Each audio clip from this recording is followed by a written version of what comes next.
Today, we're going to make a pork deli potato salad. It's a simple salad that's served in many delis across this country, but predominantly on the East Coast where I grew up, many delis have had this, but one in specific in my little town of North Haledon was very prominent, and this is the recipe, my recipe, of a pork deli potato salad. Below is the tools you'll need to make this. You got top to bottom is crushed or grated sweet onion, vinegar, water, salt, and mayo.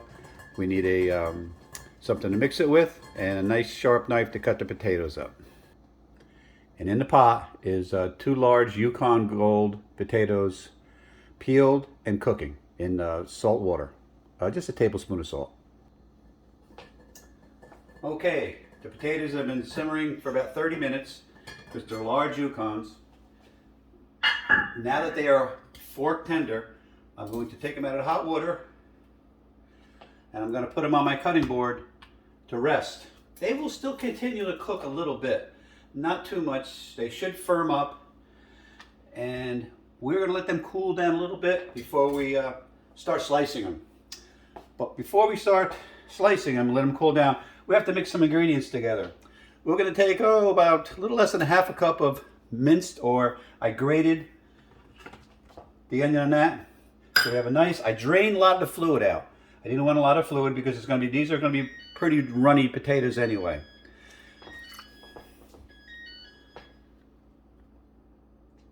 Then I added a 1/3 cup of water, a 1/4 cup of vinegar, white vinegar, apple cider vinegar, your choice, less than a teaspoon of sugar. Remember, the potatoes have already been salted. Let's turn off that alarm, and we're just going to whisk this all together. Because the potatoes are going to be sliced very thin, and we're going to put it into this mixture.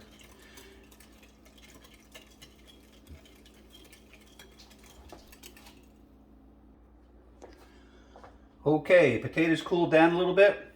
We're going to start slicing. You're not going to be able to touch it with your hand. It's pretty hot. So I take the back of a fork and I just try to slice them a 1/4 inch or less. And I just keep slicing. If they break apart, it's okay, because this salad doesn't call for perfect potatoes. And you can change direction. You don't have to have them sliced like that. You can do all kinds of different directions and get different layers of the potato in different sizes. Just try to keep it within a 1/4 inch or less, though. Nice and thin.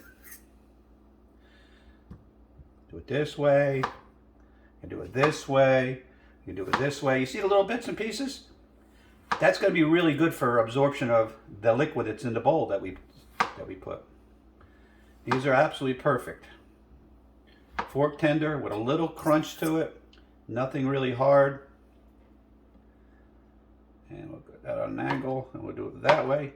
That's one potato. What we'll do is we're going to put it into that mixture. Okay? We'll leave that one potato in there. Now we're going to do the next potato.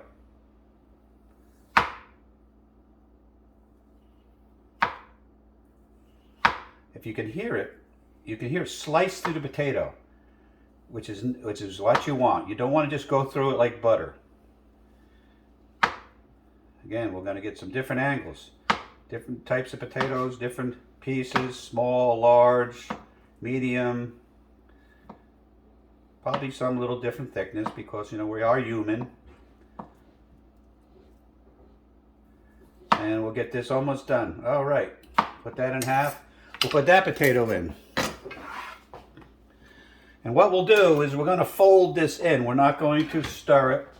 We're not going to whisk it. We're going to fold that into the vinegar, the water, the sugar, the little bit of onion mixture. And we're going to let this sit for about 10 minutes. The warm potato will absorb all that beautiful mixture, vinegary, sour. Okay. Now you could use red potatoes. A lot of recipes call for the red potatoes, but I'm a rebel.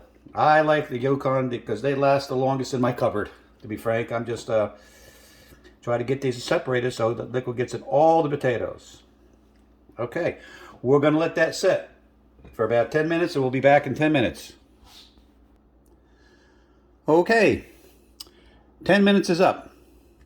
Final step in doing these park style deli potatoes is we take a full cup of your favorite mayonnaise.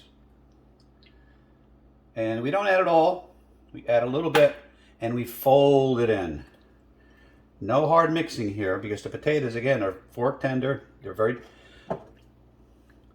And you notice that there's a lot of liquid left over from the onion and the vinegar and the water, and that's what you want. That's what makes these so velvety. And sometimes, depending on the potato, the mayonnaise will soak in. You don't need a lot. You don't need the whole full cup, but I always start with a cup, and I can always adjust. All I'm trying to do is coat the potato. I want to get the nice and coated. We're going to add a little more. Now you can use a full mayonnaise like when you buy from the store with an egg mixture, or you can do a homemade without any eggs. I find the homemade without eggs in this particular salad does not do as well because a lot of potato salads, naturally, the owner puts egg in it. I don't particularly like it, but I'll use this mayonnaise. I made this, but I still made it with an egg base. Just a little bit of egg, you get that little flavor. Okay, so when you're doing this, you can see this is what the texture and the consistency you want.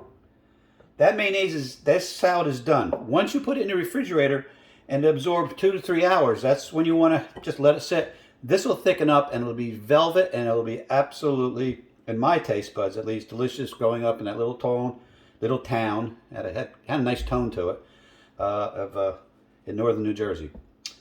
Well, I hope you learned something. I hope you'll try this salad. I think you'll like it. And now we're ready for a picnic in 3 hours. God bless, and we'll see you next trip.